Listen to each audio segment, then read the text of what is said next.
বাঙালি খানায় সবাইকে স্বাগত জানাই। আপনারা তো অনেকভাবে চিংড়ি মাছ রান্না করে খেয়েছেন। একবার আমার মতন করে সহজ পদ্ধতিতে আপনিও শিখে নিতে পারবেন ছোট ছোট টিপস সহ। তবে আজকে আমি এখানে সর্ষে পোস্ত চিংড়ি কিভাবে রান্না করলাম, চলুন সেটা একবার দেখে নেওয়া যাক ভিডিওর মাধ্যমে। এতটাই সুস্বাদু হয়েছিল খেতে, আপনি যদি একবার রান্না করেন তাহলে এটা বারবার রান্না করবেন। আশা করছি আজকের ভিডিওটি ভালো লাগবে। সকল বন্ধুদের কাছে অনুরোধ করছি সম্পূর্ণ ভিডিওটি দেখার।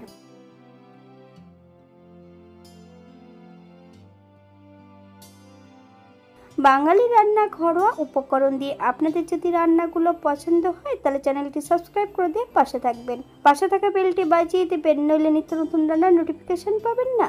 আমার এই চ্যানেলে আমিষ, নিরামিষ এবং বিভিন্ন ধরনের চিংড়ি মাছের রেসিপি দেওয়া আছে। আপনাদের যদি পছন্দ হয় তাহলে চ্যানেলটি ঘুরে একবার দেখে নেবেন। এখানে আমি আগের থেকে 600 গ্রাম মাছ নিয়ে নিয়েছি। মাছের হালকা করে খোসা রেখে দিয়েছি। কালো সুতোটা বের করে বেশ ভালো করে ধুয়ে রেখেছি। আপনারা আপনাদের মতন মাছগুলো পরিষ্কার করে নিতে পারেন। এই পর্যায়ে মাছের গায়ে বেশ কিছুটা লবণ, হলুদ আর 1 চামচ কাঁচা সর্ষের তেল লাগিয়ে নেব। 10 থেকে 15 মিনিটের জন্য মাছগুলোকে রেস্টে রেখে দিতে হবে। আপনাদের হাতে যদি সময় থাকে আপনারা বেশি সময় রেখে দিতে পারেন।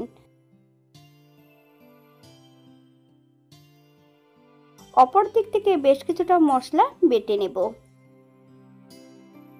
2 চামচ হলুদ সর্ষে, 1 চামচ সাদা জিরে, 2 চামচ পোস্ত, বেশ কিছুটা কাঁচা লঙ্কা বেশ মিহি করে বেটে নেব।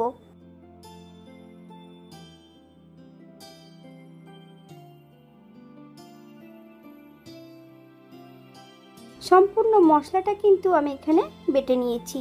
আপনারা এই মশলাগুলো মিক্সারে পেস্ট করে নিতে পারেন।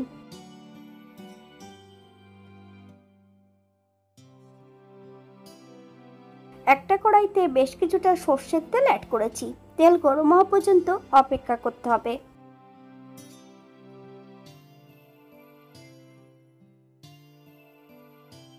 হাফ চামচ লবণ,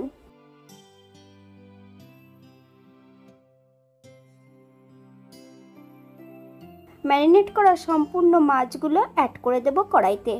হাই ফ্লেমে 3 থেকে 4 মিনিটের মতন মাছগুলো উল্টিয়ে পাল্টিয়ে ভেজে নিতে হবে।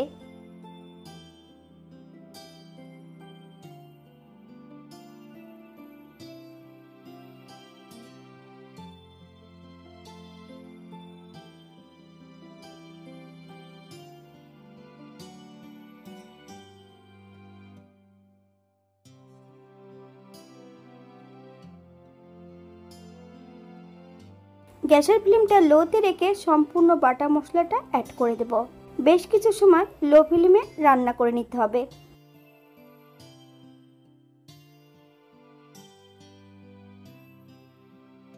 আপনারা একবার স্ক্রিনের দিকে ফলো করবেন।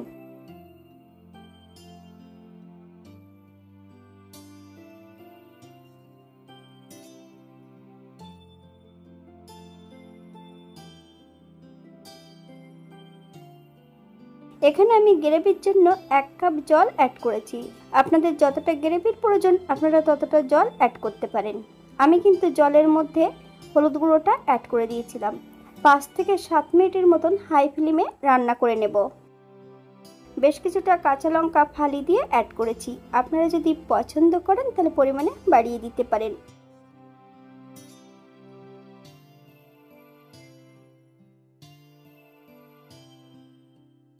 বেশ কিছুটা কাঁচা সর্ষের তেল অ্যাড করব। হালকা হাতে নেড়ে চেড়ে মিশিয়ে দিতে হবে।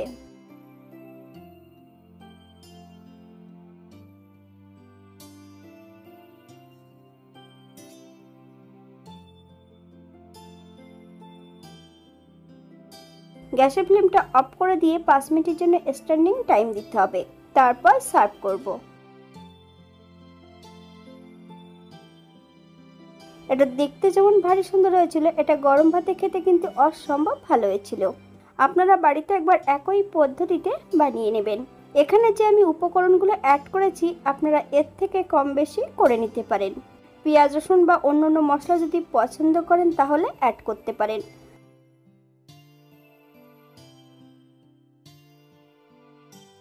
আজকের ভিডিওটি এই পর্যন্ত। সবাই সুস্থ থাকবেন, ভালো থাকবেন। অন্যদিন নতুন রেসিপি নিয়ে আপনাদের সামনে আবার আমি হাজির হব। নতুন ও পুরনো সকল বন্ধুদের অসংখ্য ধন্যবাদ ভিডিওটি দেখার জন্য। হাতে যদি সময় থাকে তাহলে একটা লাইক, কমেন্ট, শেয়ার করবেন।